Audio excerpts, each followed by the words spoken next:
Tired হয়ে গেছে।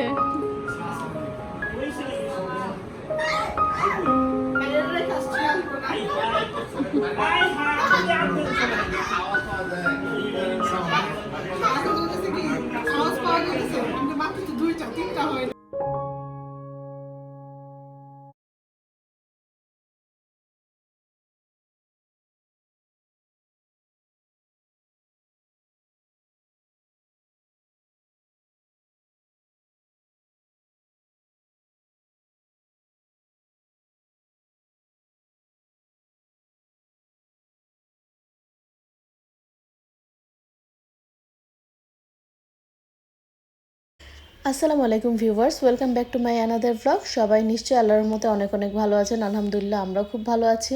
তো খুবই স্পেশাল একটা ব্লগ নিয়ে আবার আপনাদের মাঝে হাজির হয়ে গেলাম। আজকে আমি বাংলাদেশি দাওয়াত আইডিয়াটা আপনাদের সাথে শেয়ার করতে যাচ্ছি। সো দাওয়াতের সর্বপ্রথম যেই কাজটা সেটা হচ্ছে বাজার করা। বাজারগুলো আমি একদমই নিজ হাতে করি এবং আগেই মেনুটা রাতে ঠিক করে রাখি যে কি খাওয়াবো আমার গেস্টদের জন্য। তো সেই অনুযায়ী আমি বাজারগুলো করে নিয়ে আসি। বাজারগুলো যদি একদমই ফ্রেশ হয় তাহলে কিন্তু রান্নাগুলিও খুবই টেস্টি হয়। তো বাজার সদাই করার পরে তারপরে এটা হচ্ছে দাওয়াতের আগের দিন আমি গরুর মাংসটা রান্না করার জন্য ফ্রিজ থেকে গরুর মাংসটা বের করে ফেলেছি। আর এদিকে ইলিশ মাছ ভিজিয়ে রাখছি। এটা স্লাইস করে মানে কেটে রেখে দিব আর কি ফ্রিজে, যাতে এই দাওয়াতের দিন কোনো ঝামেলা না হয়। আর এইটা হচ্ছে আমি আফগানি মালাই কাবাব করব আর কি। তো ওইটার জন্য যেই পেস্টটা তৈরি করতে হয়, কাজু বাদাম, তারপরে পেঁয়াজ কুচি, রসুন কুচি, তারপরে হচ্ছে ধনে পাতা, এগুলো দিয়ে মানে ভাজা একটু হালকা ভাজা করে আর কি, তারপরে এটা ব্লেন্ড করে পেস্ট করে নিতে হয়। তো এই কাজগুলো দাওয়াতের দিন মানে কোনোভাবেই পসিবল হয় না, অনেক ঝামেলা হয়ে যায় যেহেতু দুপুরের দাওয়াত। তো এগুলো আমি মানে চেষ্টা করি যে আগের দিন সন্ধ্যার পর থেকেই করে ফেলার জন্য, তাহলে মানে দাওয়াতের দিন আর মানে এত বেশি ঝামেলাও থাকে না, আর ঘরটাও স্মেলি হয়ে থাকে না। এদিকে আমি কাবাবের জন্য ক্যাপসিকাম, তারপরে কাঁচামরিচ এগুলো ব্লেন্ড করে নিয়েছি। এগুলো মানে ভালো মতো চিপে পানিগুলো বের করে নিব, এটার যে জুস হয় সেই জুসগুলো বের করে নিব। আর এই তো এখানে পেঁয়াজটাও এই কাবাবের জন্যই রেডি করে নিচ্ছি, মানে হালকা এরকম ছেঁচা টাইপের থাকবে আর কি, পুরো ব্লেন্ড হবে না। তারপরে এখানে হচ্ছে আফগানি মালাই কাবাবের যে পেস্টটা, সেই কাজু বাদামটা ভেজে রেখেছিলাম, ওইটা ঠান্ডা করে এটা ব্লেন্ড করে নিব এখন। এই আফগানি মালাই কাবাবের রেসিপিটা আমার চ্যানেলে অলরেডি আগেই দেওয়া আছে, তারপরও মানে আমি সবার সুবিধার জন্য আজকেও রিপিট করলাম। তো এই তো এখানে চিকেনগুলো ব্লেন্ড করে তারপরে সেই কাঁচামরিচ ছেঁচাগুলো দিয়ে মেখে নিয়ে এভাবে করে বানিয়ে নিতে হবে। তারপরে আমি একটা স্টিমারের মধ্যে স্টিম করে নিব সবগুলো। এই এই কাজটাও দাওয়াতের আগের দিন করে ফেললে অনেক মানে বেটার হয়, কারণ এইটার প্রসেসিং করতে অনেক সময় লাগে। তো এইগুলো যদি আগের দিন মানে করে ফেলা হয় তাহলে আর ওই দাওয়াতের দিন কোনো মানে ঝামেলা থাকেই না।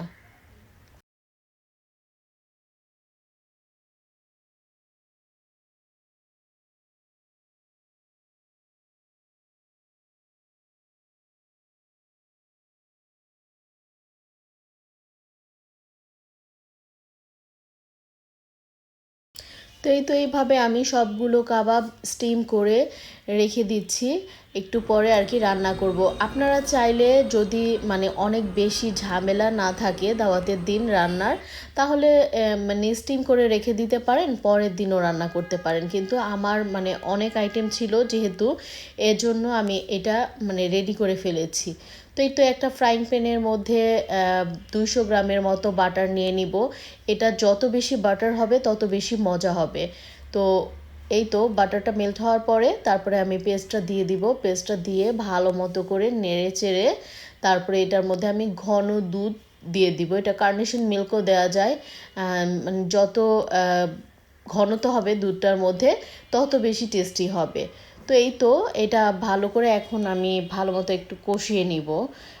পেস্টটা। তো এটা কষানোর পরেই আমি সেই কাবাবগুলো ছেড়ে দিব। খুবই সিম্পল রেসিপি, কিন্তু কাবাবটা করতে প্রসেসিং লাগে এবং পেস্টটাও করতে একটু সময় লাগে। এই জাস্ট রান্না করতে খুব বেশি একটা সময় লাগে না, প্রায় 10 থেকে 15 মিনিটের মধ্যেই রান্না করা হয়ে যায়। বাট এটা খেতে এত বেশি মজা হয় যে এটা আপনারা মানে অবশ্যই বাসায় মেহমান আসলে মানে দেওয়ার জন্য ট্রাই করবেন। অবশ্যই সবাই খুবই খুবই প্রশংসা করবে। আর এইটা আমার হাজবেন্ড খুবই খুবই পছন্দ করে। দেখা যায় যে এটা পোলাও দিয়েও খুব পছন্দ করে, আবার পরের দিন নাস্তা খাওয়ার জন্য দেখা যায় যে পরোটা দিয়ে নানের সাথে খেতে। আর এদিকে আমি গরুর মাংসটাও রান্না করে ফেলবো, কারণ গরুর মাংস আগের দিন রান্না করলেই বরং পরের দিন সেটা আরও গরম করলে আরও বেশি টেস্টি হয় আমার কাছে মনে হয় আর কি। তো আগের দিন রাত্রে আমি এটা রান্না করে রেখে দিব। তো এখানে আমি প্রায় 2-3 কেজির মতো গরুর মাংস নিয়ে এটা একদম ঝাল ঝাল করে আলু দিয়ে রান্না করে রাখবো।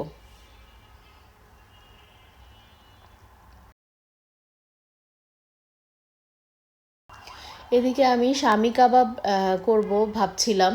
তো শামি কাবাবের জন্য যেভাবে করে মাংস, তারপরে মানে কিমাটা বিফ কিমা, তারপরে বুটের ডাল, পেঁয়াজ, রসুন, শুকনা মরিচ এগুলো দিয়ে সেদ্ধ করতে হয়, ওইভাবে করে সেদ্ধ করে ব্লেন্ড করে নিয়েছি। তারপরে এটার মধ্যে আর কি পেঁয়াজ কুচি, কাঁচামরিচ কুচি বেশি করে দিয়ে এবং টমেটো সস, তারপরে লবণ পরিমাণ মতো আর টেস্টিং সল্ট এটা দিয়েই জাস্ট ভালো মতো মেখে নিতে হবে। এটার রেসিপিও আমার চ্যানেলে অলরেডি অনেকবার দেয়াই আছে, তারপরও মানে ভাবলাম টুকিটাকি করে একটু শেয়ার করি। তো এই তো আমি এখানে প্রাণের হট টমেটো সসটা ইউজ করেছি।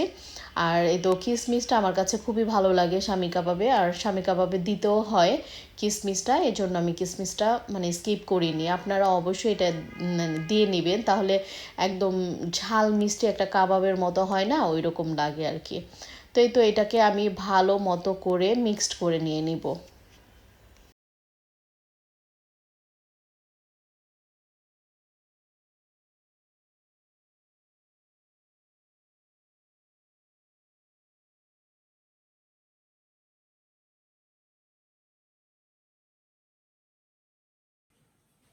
শামি কাবাবের মধ্যে টোস্ট বিস্কিটের গুঁড়াটা দিলে সবচেয়ে বেশি ভালো হয়। অনেকে ব্রেড ক্রাম্ব দেয়, ব্রেড ক্রাম্বটা চিকেন কিমার মধ্যে, চিকেন কাবাবের মধ্যে দিলে বেটার হয়, কিন্তু আমার কাছে শামি কাবাবের মধ্যে টোস্টের গুঁড়োটা যেটা সেটা দিয়ে নিলেই মানে ভালো হয়, এটা বাইন্ডিংয়ের কাজ করবে, মানে একদম নরম নরম হয়ে থাকবে না আর কি। আর এখানে আমি বিফ সালাদ করব। এটা আমার হাতে খুবই সিগনেচার একটা আইটেম, এটা সবাই খুবই খুবই পছন্দ করে। তো এই যে এখানে কাঁচামরিচ আর ধনে পাতা ব্লেন্ড করে আমি রেখে দিয়েছিলাম, তো ওইটা দিয়েই আর কি মেখে নিব। এটার মধ্যে অনেক ধরনের ইনগ্রেডিয়েন্টস লাগে, যেমন বিফটাকে এইভাবে করে ছোট ছোট লম্বা লম্বা করে কেটে নিতে, জুলিয়েন কাট করে নিতে হয়। তারপরে হচ্ছে পেঁয়াজ মানে ধনে পাতা আর কাঁচামরিচের পেস্টটা দিতে হবে, টমেটোর সস দিতে হবে, তারপরে হচ্ছে টেস্টিং সল্ট, লবণ, গোলমরিচ গুঁড়ো, তারপরে মরিচ গুঁড়ো, এগুলো সব কিছু দিতে হবে, পরিমাণ মতো দিতে হবে। আর যেহেতু আমরা এখানে সয়া সস, ওয়েস্টার সস এগুলো ইউজ করব, সো লবণটা একটু বুঝে শুনে দিতেই হবে।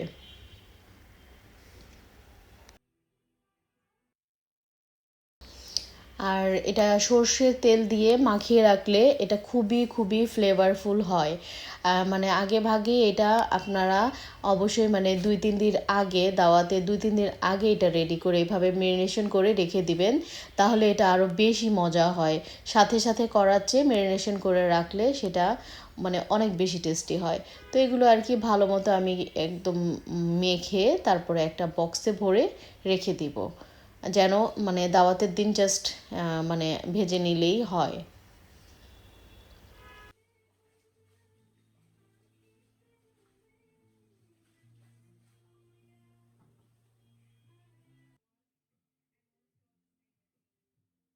আর বিফ সালাডটাকে একদমই নরম করার জন্য যেন তাড়াতাড়ি সেদ্ধ হয়ে যায়, এটাতে অবশ্যই টক দই দিতে হবে। টক দই আর আদা রসুনের পেস্টও দিতে হবে, দিয়ে তারপরে ভালো মতো মেখে নিতে হবে।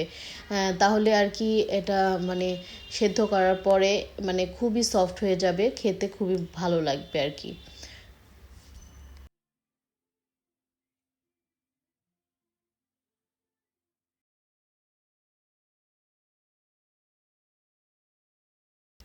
তো এই তো আমার মাখানো হয়ে গিয়েছে, এখন আমি একটা বক্সে করে ডিপ ফ্রিজারে রেখে দিব। এটা আমি যেদিন দাওয়াত হবে সেদিন আমি ওটা রেডি করে নিব।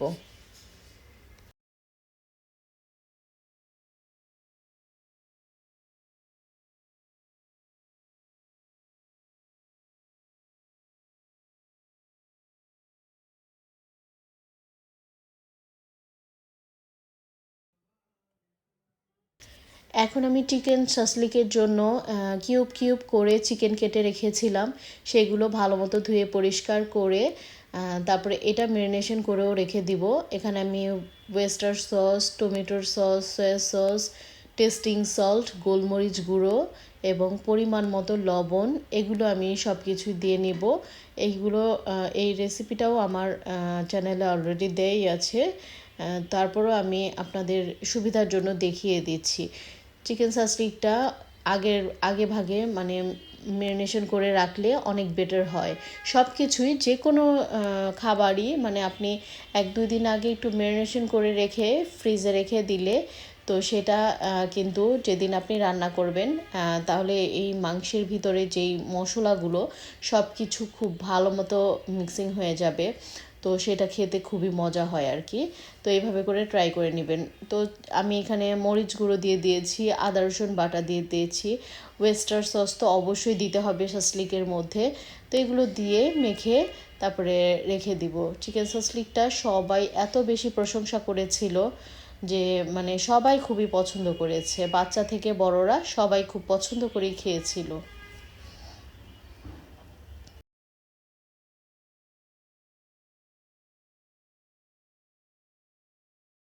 তো এই যে আমার ঝাল ঝাল গরুর মাংস আলু দিয়ে একদম রান্না করা হয়ে গিয়েছে, এটা আমি এখন বক্সে ভরে রেখে দিব।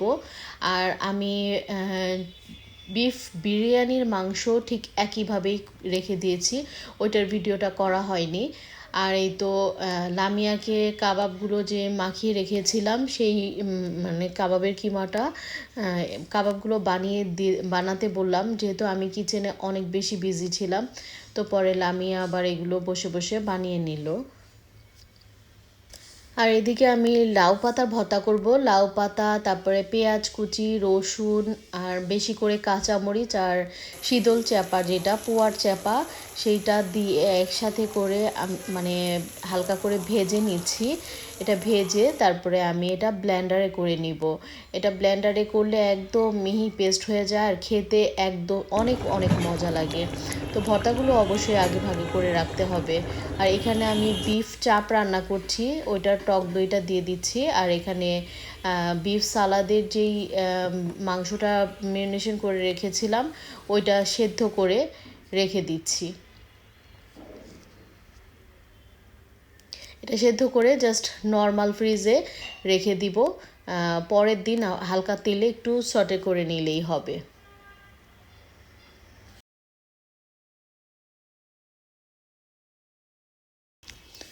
আফগানি মালাই কাবাবটাও রেডি করা হয়ে গেছে, এখন আমি একটা ডিশের মধ্যে করে এটা মানে রেখে দিচ্ছি। যে ডিশটাতে আর কি সার্ভ করব সেই ডিশটাতেই রেখে দিচ্ছি, জাস্ট এটা মাইক্রোওয়েভে দিয়ে ভালো মতো গরম করে নিলেই হবে। বা চাইলে চুলোতেই ফ্রাইং প্যানে দিয়ে দেওয়া যায়, বাট এটা ওভেনে দিলেও চলে, যেহেতু একটু গ্রেভি টাইপের, চুলোতে দিলে আবার একদমই মানে শুকিয়ে থাকবে। তো এটাও মানে এভাবে করেই আপনারা করে রাখতে পারেন। যদি অল্প স্বল্প মানে আইটেম হয় দাওয়াতে, তাহলে এটা যেদিন দাওয়াত থাকে সেদিনও করা যায়, কাবাবগুলো স্টিম করে রেখে দিলেই হয়। কিন্তু আমার যেহেতু অনেক রান্নাবান্না ছিল, অনেক কাজ ছিল, আর একা হাতেই যেহেতু সব কিছু করতে হয়েছে, তাই আমি এটা আগের দিন রাত্রেবেলা করে রেখে দিয়েছিলাম।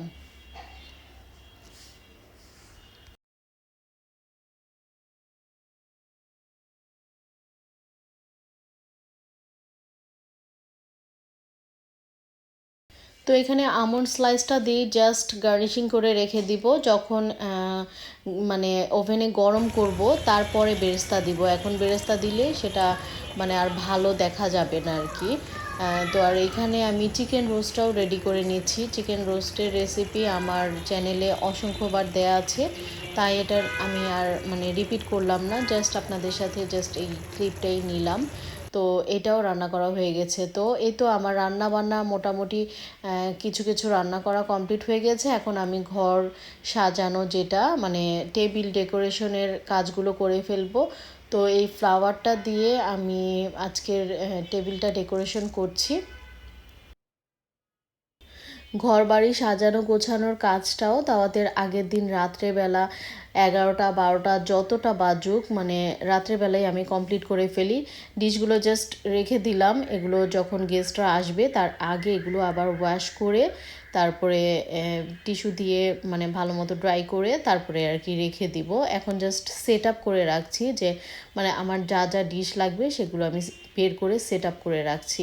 আর এখানে ড্রাই ফ্লাওয়ারগুলো রেখে দিচ্ছি, পরে আর কি দাওয়াতের দিন আমি এটার মধ্যে স্প্রে করে দিব আপনার এসেন্স, যে এসেন্সগুলো থাকে ফ্লেভার এসেন্সগুলো, রুম ফ্রেশনার, ওইগুলো আর কি এখানে স্প্রে করে দেবো। তারপর আমি তো মোটামুটি একটু গুছিয়ে আমি একটু দৌড়ে মিনা সুইসে চলে গেলাম ডেজার্ট টেবিলের জন্য আর কি। আমার কিছু সুইটস লাগবে, আর এই তো মিনা সুইটসের বার্ফিগুলো আমার কাছে খুবই খুবই ভালো লাগে। আঞ্জির হালুয়াটা তো অসাধারণ, মানে আমার খুবই ফেভারিট। তো এই তো দুধ মালাইটাও কিনে নিয়ে আসলাম মিনা সুইটের থেকে, আরও কিছু মিষ্টি নিয়ে আসলাম। এইগুলো মানে একটা ডিশের মধ্যে ঢেলে তারপরে এগুলো এখন ফ্রিজে রেখে দিব।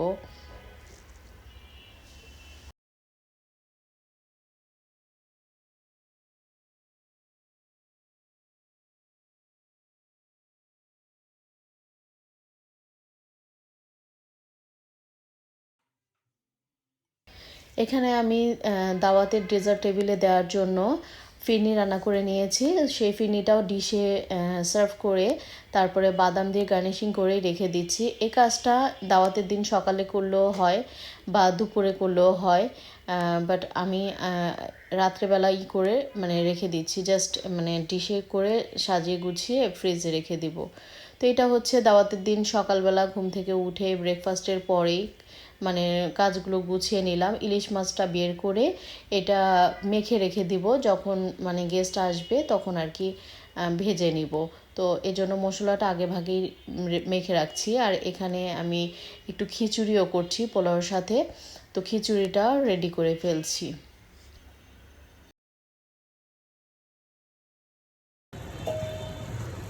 এদিকে আমি পোলাওটা রান্না করে ফেলছি। পোলাওর জন্য যে কাঁচামরিচটা ওটাও দিয়ে দিচ্ছি। আর এইখানে আমি স্পাইস কুইনের ঘিটা ট্রাই করেছি। স্পাইস কুইনের ঘিটা এত অথেন্টিক আর এত মানে টেস্টি, যে কোনো খাবারে দিলে এত বেশি মানে মানে ফ্লেভারফুল হয় আর এত বেশি টেস্টি হয় যে কি বলবো। আপনারা অবশ্যই একবার হলেও ট্রাই করে দেখবেন।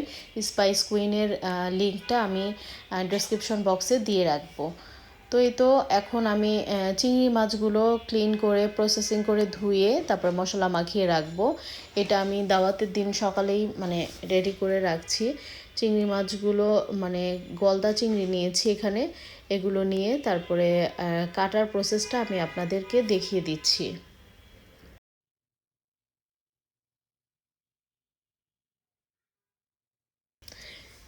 এই চিংড়ি মাছের এই পিঠের এখান থেকে মাঝখান বরাবর মানে কেটে তারপরে ভিতরে যে রগটা থাকে এটা ময়লাটা আর কি, এটা ফেলে দিতে হবে। এটা টান দিয়ে ভালো মতো মানে একদম পুরোটা পিঠের মধ্যে যতটুকু থাকে ততটুকুই এভাবে করে টান দিয়ে এই যে এগুলো ফেলে দিতে হবে। এগুলো চিংড়ি মাছের ময়লা। তো এগুলো কেটে ফেলে তারপরে ধুয়ে রাখলেই হবে। আর মাথার মধ্যেও একটা ময়লা পুটলির মতো থাকে, ওইটা অনেকগুলোতে থাকে আবার অনেকগুলোতে থাকে না। তো এই তো আর পাগুলো মানে কেটে আলাদা করে রাখবো জাস্ট ভাজার সময়। এটা আর কি জাস্ট ডেকোরেশন করার জন্য যদি কাজে লাগে ওইটার জন্য আর কি পাগুলো রেখে দিব। আর এই তো এইভাবে করে যে চিংড়ি মাছের যে পাগুলো এগুলো আর কি ছোট ছোট পাগুলো এগুলো ক্লিন করে ফেলবো। আর এই বড় বড় পাগুলো এগুলো আর কি কেটে আলাদা করে রেখে দিব, কিছু কিছু মানে এটার সাথেও রাখবো যেন দেখতে সুন্দর লাগে। আচ্ছা ঢেলে ফেলো।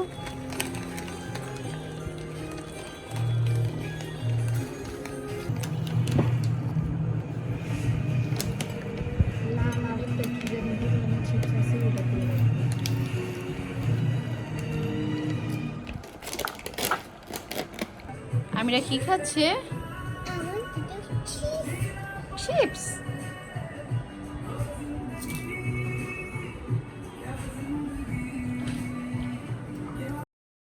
এদিকে আমি দুধটা ঘন করে বোতলে রেখে দিচ্ছি চা কফি তৈরি করার জন্য। আর এখানে আমি স্টার্টার হিসেবে গেস্টদের জন্য বিভিন্ন ধরনের চিপস আর এই তো সালসা রেডি করে নিয়েছি, আর চিজ ছিল এগুলো স্টার্টার হিসেবে দেওয়ার জন্য। আমি হাসি স্মাইল স্মাইল হাসি, আমার আমিরা আম্মু হাসি।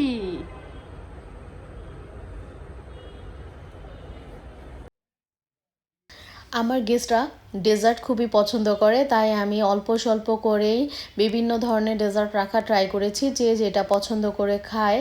এখানে এটা আঞ্জির হালুয়াটা খুবই পছন্দ করে সবাই। আর এই বরফিটা তো আমার লামিয়া খুবই বেশি পছন্দ করে, এই মিনা সুইটসের এই বরফিটা ওর ভীষণ ভীষণ পছন্দ, খুবই টেস্টি হয়। তো এই তো অল্প স্বল্প করে এই ডেজার্টগুলো সাজিয়ে নিয়েছি আমার ডেজার্ট স্টেশনে, যে যেটা পছন্দ করে খায় আর কি। এক একজনের পছন্দ এক এক রকম, দেখা যায় কেউ বরফি পছন্দ করে, কেউ ফিরনি পছন্দ করে, বা কেউ দুধ মালাই পছন্দ করবে। এই জন্য টুকিটাকি করে অল্প স্বল্প করে সব কিছুই রাখা ট্রাই করেছি। আপনাদের কাছে আমার ডেজার্ট স্টেশনটা কেমন লেগেছে কমেন্টস করে অবশ্যই জানাবেন।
তো এই তো এখানে শামি কাবাব ভেজে রেখেছি, আর এই যে বল কোপ্তাগুলো যেগুলো এগুলো পোলাওর উপরে দিব। চিংড়ি মাছটাও ভেজে ফেলেছি, মানে যেই ভাজার কাজগুলো, যেহেতু এখন দুপুর হয়ে গেছে সবাই চলে আসবে। আর এই তো বিফ চাপটাও গরম করে রেখেছি, এখানে চিকেন রোস্টটাও গরম করে ফেলেছি, এগুলো সব কিছু করে ফেলেছি আগে ভাগেই। আর এই তো এই যে বিফ সালাদের যেই বিফটা ওইটাও আমি ভেজে রেখে দিয়েছি। আমার গেস্টরা অলরেডি চলে আসছে।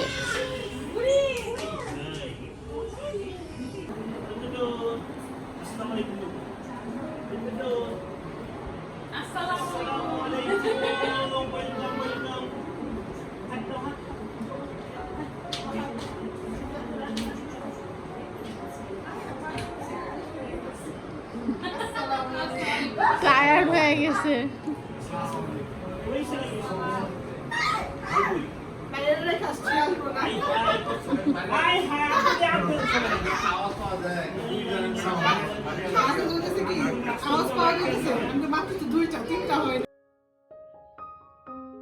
তো তো টেবিলে সব খাবার দাবার সার্ভ করা হয়ে গেছে। আমার ফ্রেন্ডরা মিলেও সবাই মিলে আমরা টেবিল গুছিয়ে নিয়েছি, ওরাও আমাকে হেল্প করেছিল সার্ভ করাতে।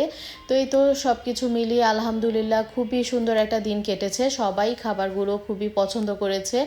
আমার কাছে আরও বেশি ভালো লাগতো সবাই আরও বেশি বেশি করে খেলে। আমার কাছে মনে হয় যে আমি যে রান্নাগুলো করব এগুলো সবগুলো গেস্টরা খেয়ে কমপ্লিট করে আমাকে দিয়ে যাবে।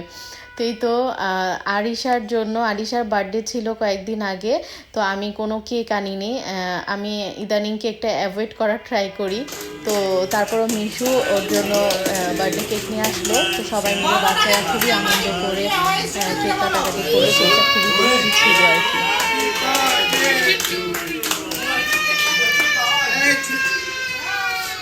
খাইয়ে দাও আপিকে।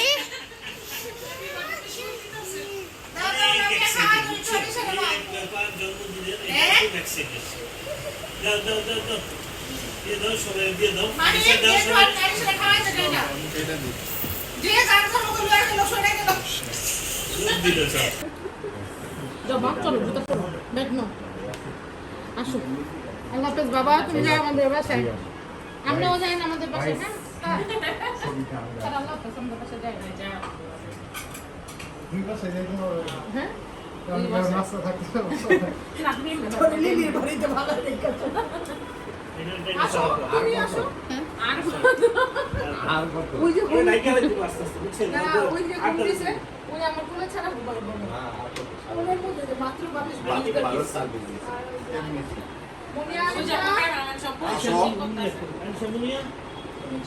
আরিশা মনি আসো,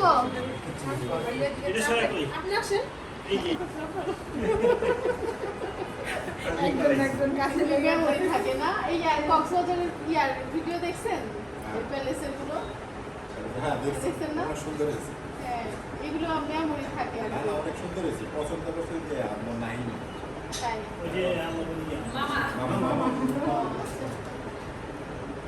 ভালো লাগছে, আমাদের খুব ভালো লাগছে, মজা হচ্ছে।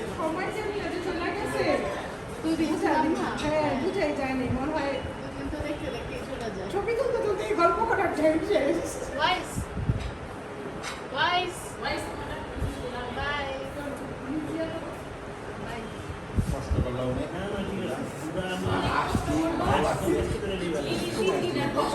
খাওয়া যায়। আমি তো ভাবছি যে রাত্রে খাই দেওয়া যাবে না।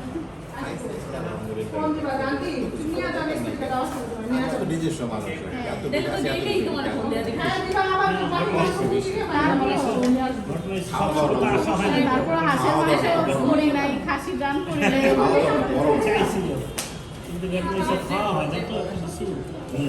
যাও এক গ্রুপ নামো যাই বুঝে ওই কালকে দিল খাওয়া টাওয়া হাবি জাবি দিল, ওই ঝামেলা করছে।